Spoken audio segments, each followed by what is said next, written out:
an original story narrated exclusively for love written in silence.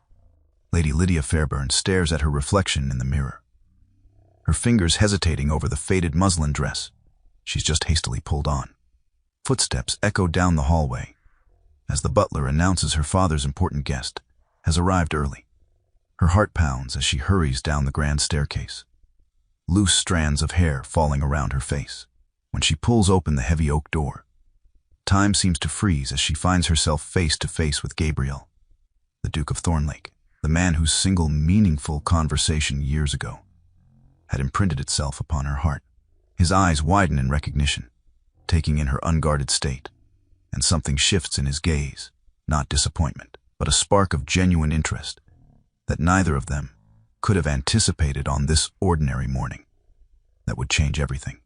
Lady Lydia Fairburn had abandoned all pretense of caring about the social season. After 3 years of carefully orchestrated appearances, yielding nothing but polite rejection, she had come to a quiet conclusion. The endless parade of proper dresses and proper words had earned her nothing but exhaustion this particular morning. The sunlight streamed through her bedroom window with unusual clarity. Lydia sat at her dressing table, examining her reflection without the usual anxiety. 23 years old and firmly on the path to spinsterhood by society's cruel mathematics. Lady Lydia, her maid called through the door. Your father wishes to inform you that an important guest will be arriving within the hour. Thank you, Mary, she replied, not moving from her seat. Important guest. The words should have sent her scrambling for her finest morning dress, for the pearl combs that flattered her dark hair. Instead, a strange calm settled over her. What difference would it make? Another nobleman, another politician. None would see beyond the carefully constructed facade anyway. She rose and walked to her wardrobe, pushing aside the formal gowns. Her hand found a simple muslin dress, slightly worn at the edges, comfortable and unassuming. It was what she would wear on days when no one was expected to call. This one, she murmured to herself. Mary would have been horrified. But Lydia had given her the morning off. She dressed quickly, fastening the buttons she could reach, tying the sash with minimal care.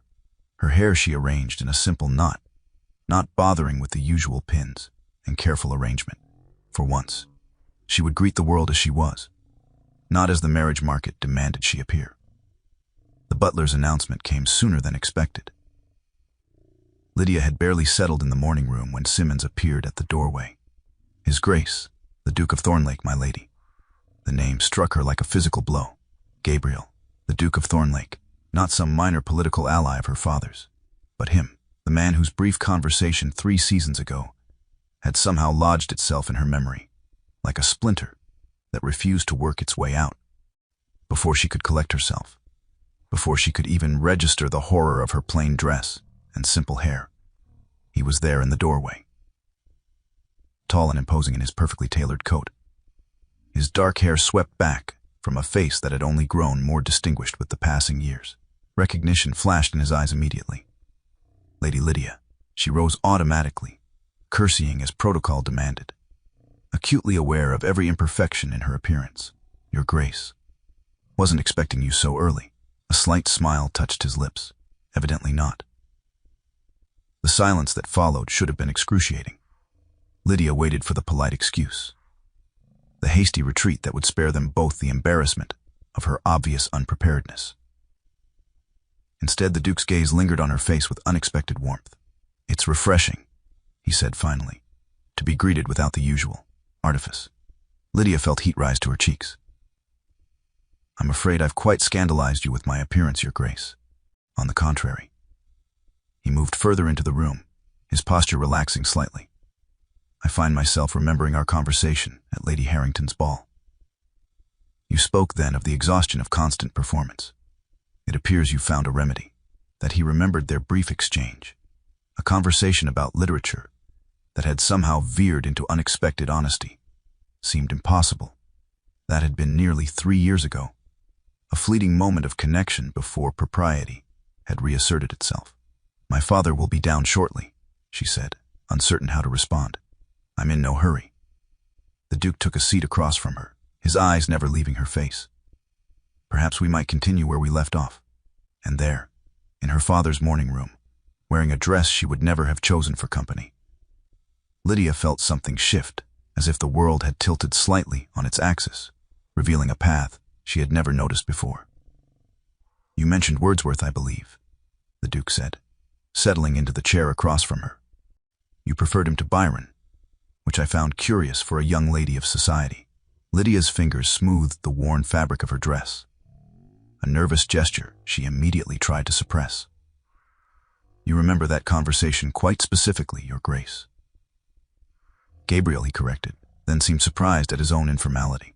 "When we speak of poetry, at least, perhaps we might dispense with titles." The request, so simple, yet so contrary to every rule of etiquette, hung between them. Lydia found herself nodding. "Very well, Gabriel. Though I suspect my father would be scandalized. Your father has known me since childhood. I believe he would allow the liberty." His eyes held a warmth that contradicted his reputation for cool political calculation. "Now, about Wordsworth. I find truth in his simplicity," Lydia said, abandoning caution. If she was already improperly dressed, what harm could come from improper honesty? Byron writes of grand passions and dramatic gestures. Wordsworth sees beauty in ordinary moments, the kind most of us actually live. Gabriel leaned forward, his expression animated. Yet society would have us believe life should be a constant performance of Byron's ideals, particularly for someone in my position. "Is that very difficult?" she asked, "being always what others expect?" He studied her for a moment. "You ask questions others avoid, Lady Lydia." "Just Lydia, if we're dispensing with formalities," she countered, surprising herself with her boldness. "And yes, I find I've grown tired of avoiding real questions." A genuine smile transformed his face. "To answer, then. The weight of a title becomes a performance of its own. I sometimes wonder if anyone truly knows the man behind the dukedom." "I suspect that's true for many of us, title or not," Lydia said softly. "We become so accustomed to the masks we wear that we forget what lies beneath." Gabriel's gaze intensified. "Is that why you appear before me today without the usual trappings? An act of rebellion?" "Not rebellion," she corrected. "Exhaustion, perhaps. I woke this morning and couldn't bear another day of pretending." "Pretending what?" "That I care about the season. That I'm still hopeful about making a suitable match. That I haven't accepted my future as a spinster aunt who reads too many books and speaks too plainly." The confession hung in the air between them. Lydia waited for the polite retreat, the gentle change of subject that would spare them both the discomfort of her candor. Instead, Gabriel's expression softened. "I remember thinking, after our conversation years ago, that you were perhaps the only honest person I'd met in London." A dubious distinction. "The highest compliment I could offer," he countered, "and one I find myself confirming today." The sound of footsteps in the hallway broke the moment. Lydia straightened, preparing to resume her role as the Earl's dutiful daughter. But something had changed. A door had opened between them, revealing a possibility neither had anticipated when the morning began. The Duke's visit to Fairburn Hall extended from 1 day to 3, and then to a full week. Lord Fairburn, delighted by the political alliance such a friendship promised, encouraged Gabriel's extended stay. If he noticed the growing frequency with which his daughter and his guest disappeared into the library, he made no comment. For Lydia, these hours among the books became a revelation. Seated in the worn leather chairs near the window, surrounded by volumes collected over generations, she discovered a freedom she had never known in ballrooms or drawing rooms. "You disagree with Locke's premise entirely?" Gabriel asked one afternoon, his voice caught between amusement and genuine interest. Lydia closed the volume in her lap. "Not entirely. I simply think his view of human nature is too optimistic. He assumes rational thought will prevail over passion and prejudice, and you believe otherwise." "I believe we are more complicated than philosophers wish us to be." She met his gaze directly. "Even the most rational among us make decisions based on feelings we scarcely acknowledge." Gabriel's expression grew thoughtful. "Like the decision to wear a simple dress when important guests are expected?" "Precisely," she smiled. "Though I didn't anticipate the guest would be you."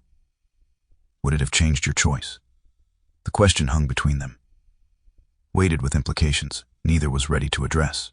Lydia considered her answer carefully. "I might have chosen a different dress," she admitted.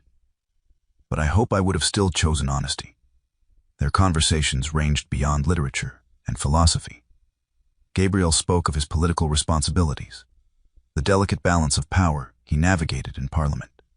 Lydia shared her observations of society, the subtle hierarchies and unspoken rules that governed their world.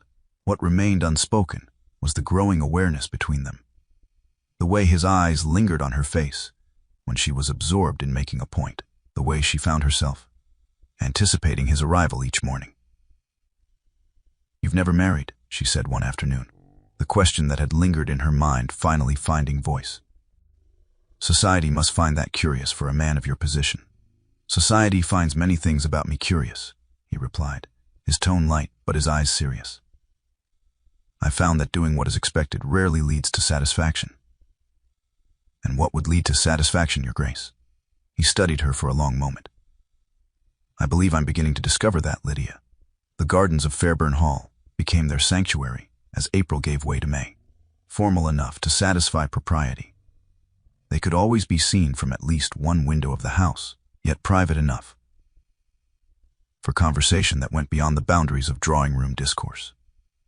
"My father believes you're discussing potential legislation," Lydia remarked one morning as they walked the gravel path between blooming rose bushes. Gabriel's laugh was unexpected and genuine. "And what does society believe?"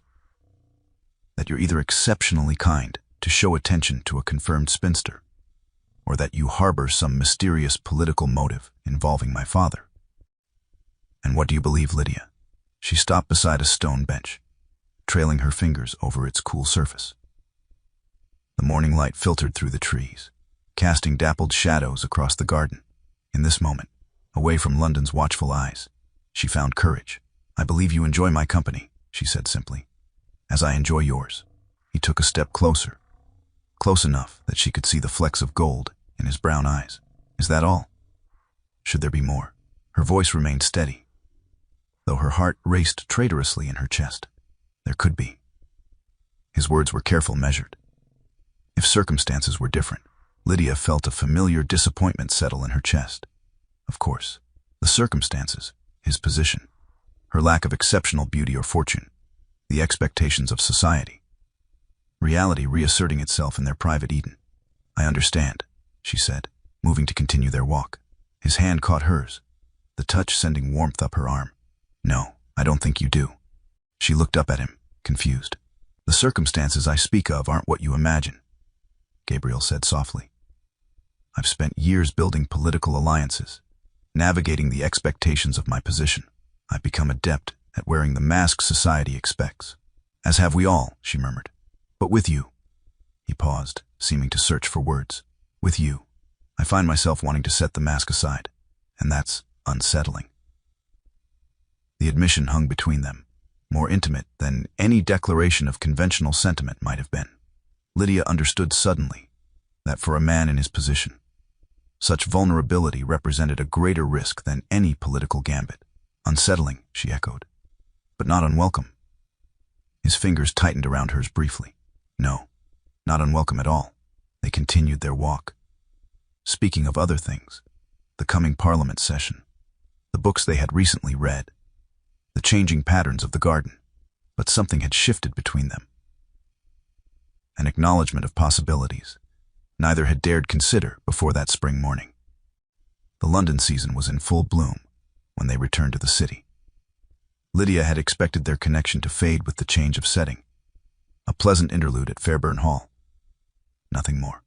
Instead, 3 days after their arrival, the Duke's card arrived, requesting permission to call.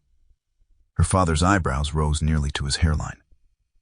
"Thornlake wishes to call on you specifically. We discussed several books during his stay," Lydia explained, keeping her tone casual. "Perhaps he wishes to continue our literary debate." Lord Fairburn studied his daughter with newfound interest. "Well, this is unexpected." The Duke's first visit caused a minor stir among the household. His second, 2 days later, prompted whispers among the servants. By the third visit in a week, Lady Harrington, the neighborhood's most dedicated purveyor of gossip, had managed to be passing by just as Gabriel's carriage arrived. "My dear Lydia," she cooed at a musical evening the following day, "you've become quite the bluestocking, I hear. The Duke of Thornlake values your literary opinions, does he?" The woman's tone made the question an insinuation. Lydia smiled pleasantly. "His Grace is kind enough to tolerate my opinions on many subjects, Lady Harrington." "How progressive of him." The older woman's smile didn't reach her eyes, though one wonders what Lady Melbourne makes of his new intellectual pursuits. The reference to the beautiful widow, who had long been considered the Duke's most likely match, stung more than Lydia cared to admit. She maintained her composure with effort. "I couldn't possibly comment on Lady Melbourne's thoughts. The true test came at the Countess of Wexford's ball. Lydia had attended only at her father's insistence, expecting to spend the evening in her usual position along the wall, observing the dancing with feigned contentment. She had just settled into a chair beside an elderly matron when a familiar voice spoke from behind her. "Lady Lydia, may I claim this dance?" Gabriel stood before her, hand extended, seemingly oblivious to the sudden hush that fell over their corner of the ballroom. Lydia hesitated only a moment before placing her fingers in his. "Of course, Your Grace." As he led her onto the floor, she was acutely aware of every eye upon them. The Duke of Thornlake, one of the most eligible men in England, dancing with Lady Lydia Fairburn, whose 3 unsuccessful seasons had relegated her to the margins of society's attention. "People are watching," she murmured as they took their positions. Gabriel's hand settled at her waist, warm and steady. "Let them watch." And as they moved through the figures of the dance, Lydia realized that for the first time in her life, she didn't mind being seen. The whispers began as a gentle rustle, like leaves stirring in a light breeze. By the time June arrived, they had grown to a persistent murmur that followed Lydia through every drawing room and garden party in London. Quite extraordinary attention he shows her. Can't imagine what he sees in her. No fortune to speak of. Political connection to her father, obviously. A man in his position, he should be considering Lady Melbourne or the Chatham girl. Lydia had spent years perfecting the art of appearing not to hear such comments, but these cut deeper than the usual dismissals of her prospects. These questioned not just her appeal, but the sincerity of Gabriel's attention, suggesting calculation where she had begun to hope for genuine regard. Lady Melbourne herself made her position clear at Lady Spencer's garden party, tall, elegant, and possessed of both beauty and fortune. She approached Lydia as she stood alone by the refreshment table. "Lady Lydia," she said, her smile perfectly pleasant, her eyes cold as January frost. "How lovely to see you enjoying the season so thoroughly." Lydia inclined her head. "Lady Melbourne, I must say, you've caused quite the stir." The beautiful widow adjusted her gloves with deliberate precision. "Thornlake has always valued intellectual conversation, of course. Such a serious man. It's one of his most admirable qualities." The implication was clear. This was a passing interest, a diversion before he turned to more serious considerations. Before Lydia could formulate a response that balanced dignity with politeness, a deeper voice joined their conversation. "Lady Melbourne, I see you found Lady Lydia." Gabriel appeared beside them, his expression revealing nothing of his thoughts. "Indeed." Lady Melbourne's smile brightened. "We were just discussing your appreciation for intellectual pursuits." "Were you?" His gaze shifted to Lydia, softening almost imperceptibly.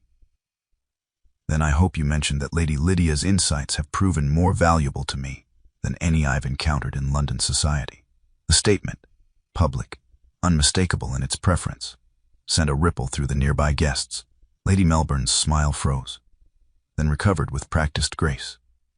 "How fortunate for you both," she said, before excusing herself with perfect poise. When she had gone, Lydia released a breath she hadn't realized she was holding. "You shouldn't have said that." "Why not?" Gabriel asked quietly. "Because it will only increase the speculation, the criticism." His expression grew serious. "Does that concern you greatly?" "Not for myself," she admitted. "For you." The gardens of Kensington Palace offered a rare opportunity for semi-private conversation. As a royal park open to those of suitable rank, it provided both the publicity required for propriety and enough space to speak without being overheard. Gabriel had suggested they meet there a week after the encounter with Lady Melbourne, his note requesting Lydia bring her aunt as chaperone.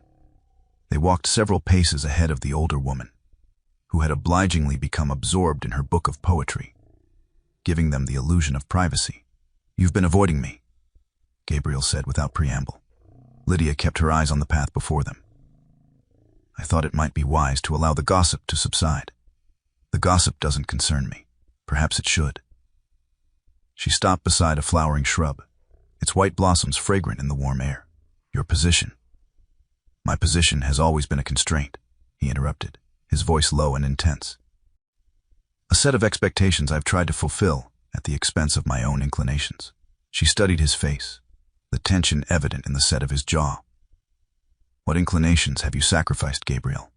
He glanced back at her aunt, ensuring she remained at a discreet distance, then turned back to Lydia. "Did you know I was expected to marry Lady Caroline Bentley 2 seasons ago?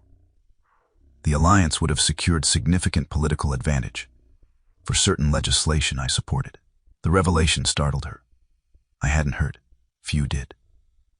The negotiations were conducted quietly and dissolved the same way. His gaze held hers steadily. "I refused the match at the last moment." "Why?" "Because in our final meeting before the formal announcement, I realized I could not promise her even the pretense of affection. There was nothing between us but convenience." Lydia absorbed this, trying to understand its significance. "And Lady Melbourne?" A faint smile touched his lips. "A similar situation last year. Society expected the match. She has beauty, fortune, and impeccable connections. Yet when the moment came to move forward, I found myself unable." "Unable," she echoed. "I told myself it was a matter of timing, of political circumstances." Gabriel's voice grew softer. "But the truth, Lydia, is that I have measured every potential match against a standard I scarcely acknowledged to myself." Her heart quickened. "What standard?" "Authenticity." He took her hand, a gesture hidden from casual observers by the shrub beside them. "I once had a conversation with a young woman who spoke of books as if they mattered, who questioned philosophical premises without concern for appearing clever, who seemed, even in the midst of a London ballroom, entirely herself." Lydia felt warmth spread through her chest. One conversation held such weight. It revealed a possibility I couldn't forget, that there might exist a person with whom I needn't always wear the Duke of Thornlake like a costume.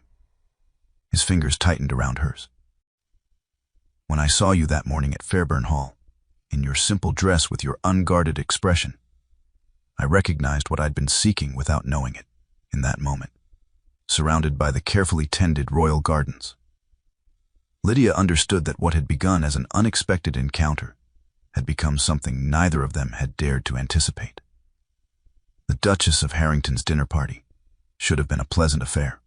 16 guests of impeccable breeding, a menu featuring the season's finest offerings, and conversation carefully curated to avoid anything truly controversial.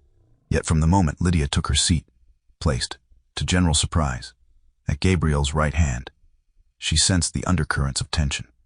Lady Melbourne sat directly across from her, her smile diamond bright and just as hard. Beside her, Lord Wexford watched the proceedings with barely concealed amusement, clearly anticipating entertainment beyond the culinary variety. The Duchess herself presided at the head of the table, her shrewd eyes missing nothing. The first course passed without incident, the conversation flowing around safe topics: the weather, the recent performance at the Royal Theatre, the Prince Regent's latest architectural project. It was during the fish course that Lady Melbourne delicately cleared her throat. "Your Grace," she addressed Gabriel, "I understand from Lord Pembroke that the trade bill faces significant opposition. How unfortunate, when your support has been so passionate." Gabriel's expression remained neutral. "Politics often moves at its own pace, Lady Melbourne. Patience is essential, indeed." Her gaze shifted to Lydia. "Though I imagine your recent distractions have made patience easier to practice. Literary discussions must provide such a refreshing change from affairs of state." The implication was clear, that Gabriel's attention to Lydia represented a frivolous diversion from serious matters. Lydia felt heat rise to her cheeks, but before she could respond, Lord Wexford joined the conversation. "Lady Lydia has become quite the sensation this season," he remarked, his tone suggesting this was not entirely complimentary. "One wonders what particular merit has captured such distinguished attention." The table fell silent, the question hovering in the air like a challenge. Lydia felt every eye upon her, measuring, judging, waiting for her to falter. In that moment, she thought of the morning she had chosen the simple muslin dress, the freedom she had felt in abandoning pretense. "I suspect, Lord Wexford," she said, her voice soft but clear, "that merit, like beauty, exists in the eye of the beholder. I make no claims to exceptional qualities." "Refreshing honesty," Lady Melbourne murmured, "though perhaps not the wisest strategy in London society." "On the contrary," Gabriel interjected, his tone pleasant, but with an underlying firmness that commanded attention. "I find honesty the most valuable quality in any society. It's remarkably rare." The Duchess of Harrington, sensing dangerous waters, attempted to redirect the conversation. "Lady Lydia, I understand your father's estate borders the Duke's northern property. Such convenient proximity." "Convenient indeed," Lord Wexford said with a significant look at Gabriel, "though one would have expected a man of your position to seek more advantageous connections." The implication that Lydia represented a choice beneath Gabriel's station hung in the air like a challenge. The table fell silent again, the only sound the gentle clink of silver against fine china. Lydia kept her eyes on her plate, dignity her only shield against the public humiliation. "Advantage," Gabriel said finally, his voice carrying easily across the hushed table, "is a matter of perspective, Lord Wexford.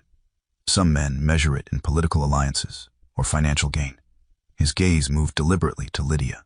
"Others find greater value in qualities less easily quantified." "How philosophical," Lady Melbourne observed, her smile not reaching her eyes. "Though philosophy seldom satisfies the expectations of one's position." "Then perhaps," Gabriel replied, his gaze never leaving Lydia's face, "it is the expectations that require reconsideration, not the philosophy." The statement, a public declaration of his priorities, sent a ripple of reaction around the table. The Duchess quickly introduced a new topic, but the damage, or perhaps the clarification, had been done. As the dinner proceeded, Lydia maintained her composure, responding when addressed, smiling when appropriate. But beneath the table, hidden from view, Gabriel's hand had found hers, a silent affirmation that transcended the battlefield of the dinner party.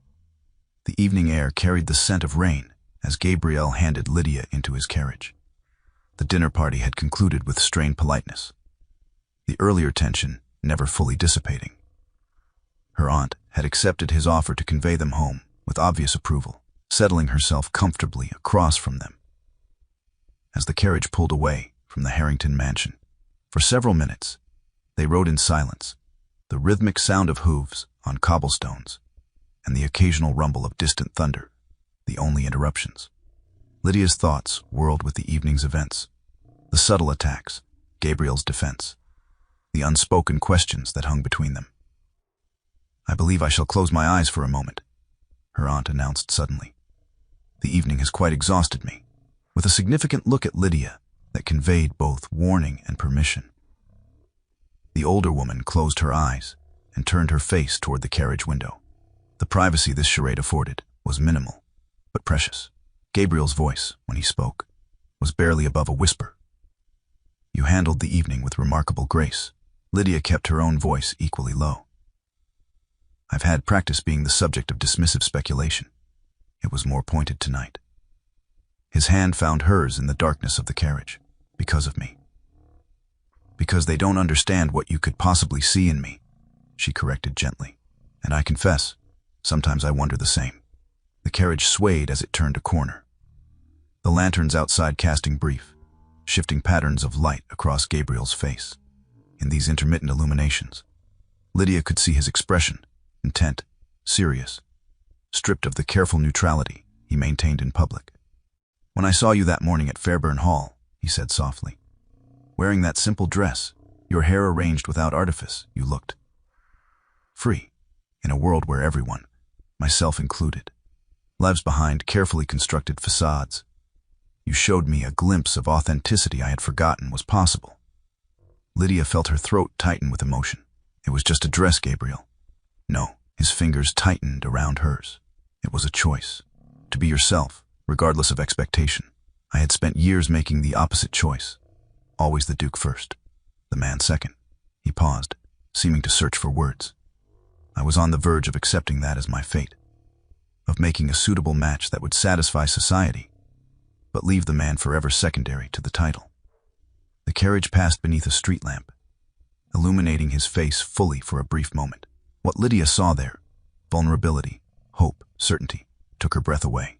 And then, she prompted, her voice scarcely audible, and then I saw you, and I remembered what it was to want something for myself, not for the dukedom.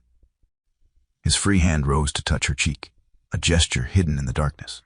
I want a life of authenticity, Lydia, with you. The simplicity of the declaration, devoid of flowery sentiment or grand promises, struck her as perfectly fitting. This was not a romantic fantasy, but a choice, made with clear eyes and full understanding of its consequences. Yes, she said, the single word containing all her answer needed to convey, in the darkness of the carriage, with her aunt's gentle snoring. Providing the thinnest veil of propriety, Gabriel's lips found hers in a kiss, as honest as the choice that had brought them to this moment.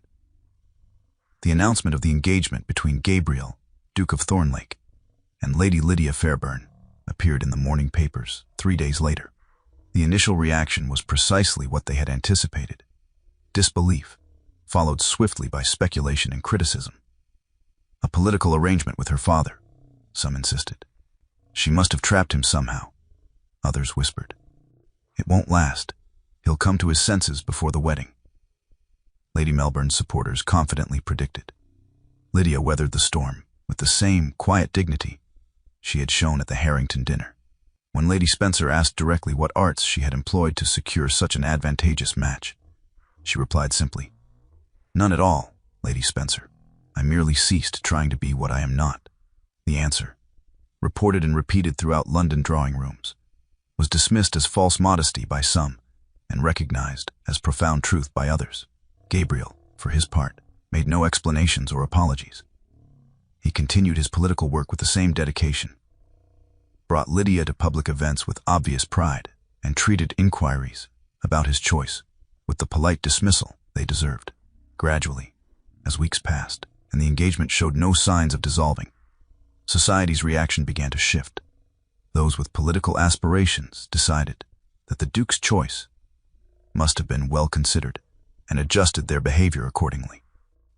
Those with unmarried daughters reluctantly redirected their attention to other prospects. Those who prided themselves on social discernment suddenly discovered qualities in Lydia they had previously overlooked. By the time the wedding took place in late August, a surprisingly modest affair at the Duke's country estate, rather than the London spectacle everyone had expected, the prevailing sentiment had evolved from scandal to curiosity to a reluctant acceptance.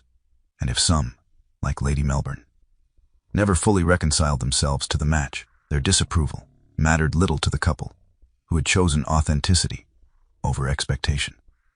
The northern estate of Thornlake Manor emerged from the morning mist like a vision from another time, built of golden stone that caught the sunlight, surrounded by gardens that transitioned seamlessly into the natural landscape beyond. It represented a different world from London. Its carefully ordered society in the East Wing.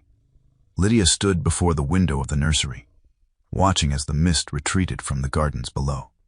In her arms, 4-month-old James shifted and made the small sounds that preceded waking. She kissed his downy head, breathing in the sweet scent that still amazed her with its power to evoke such overwhelming love.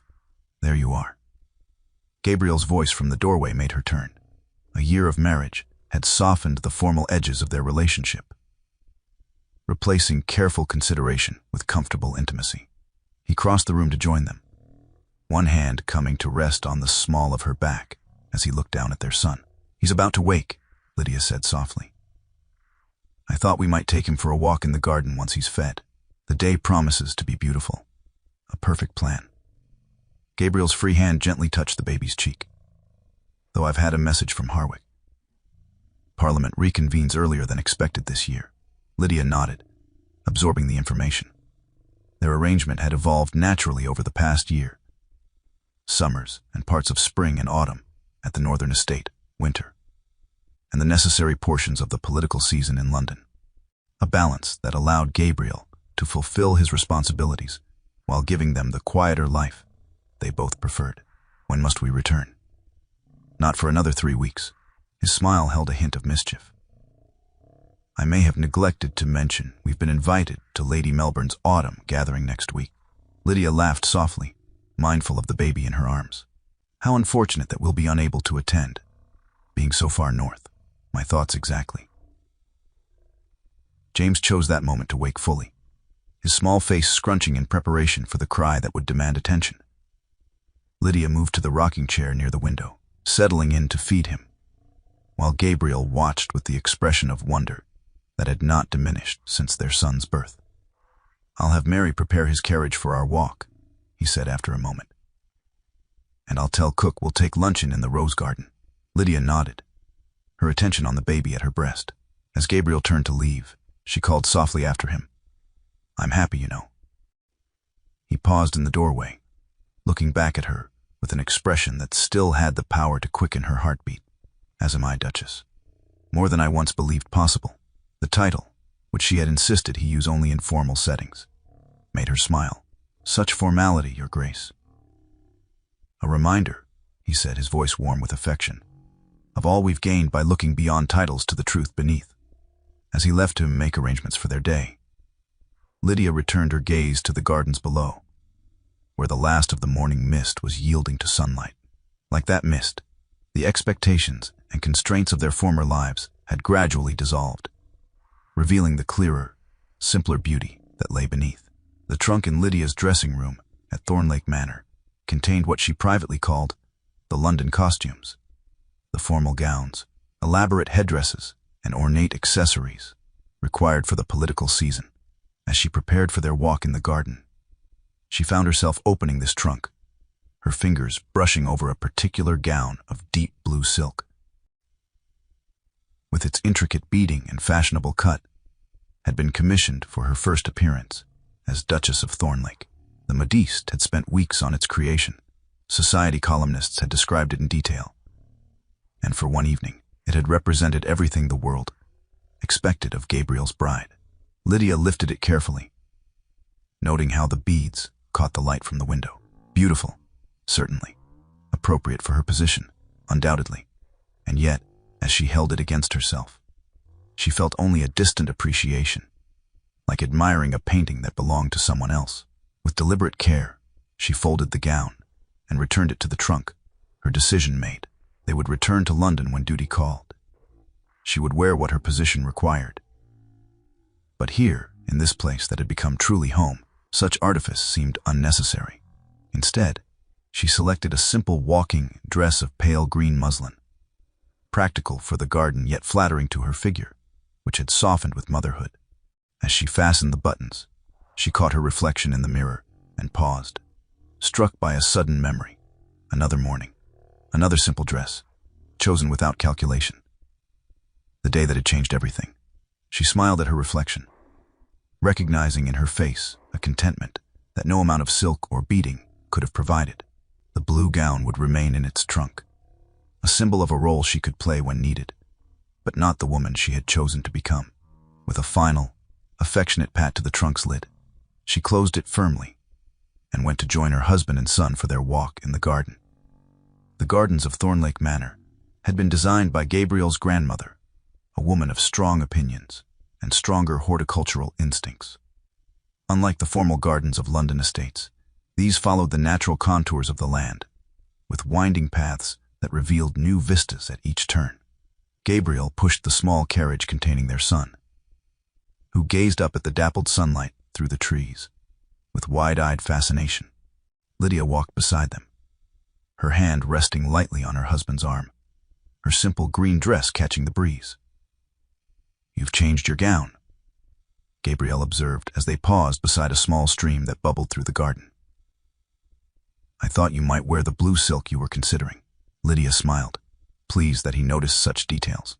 It seemed too formal for a garden walk. I've put it away. He studied her face, reading the deeper meaning in her words. No regrets about any of it.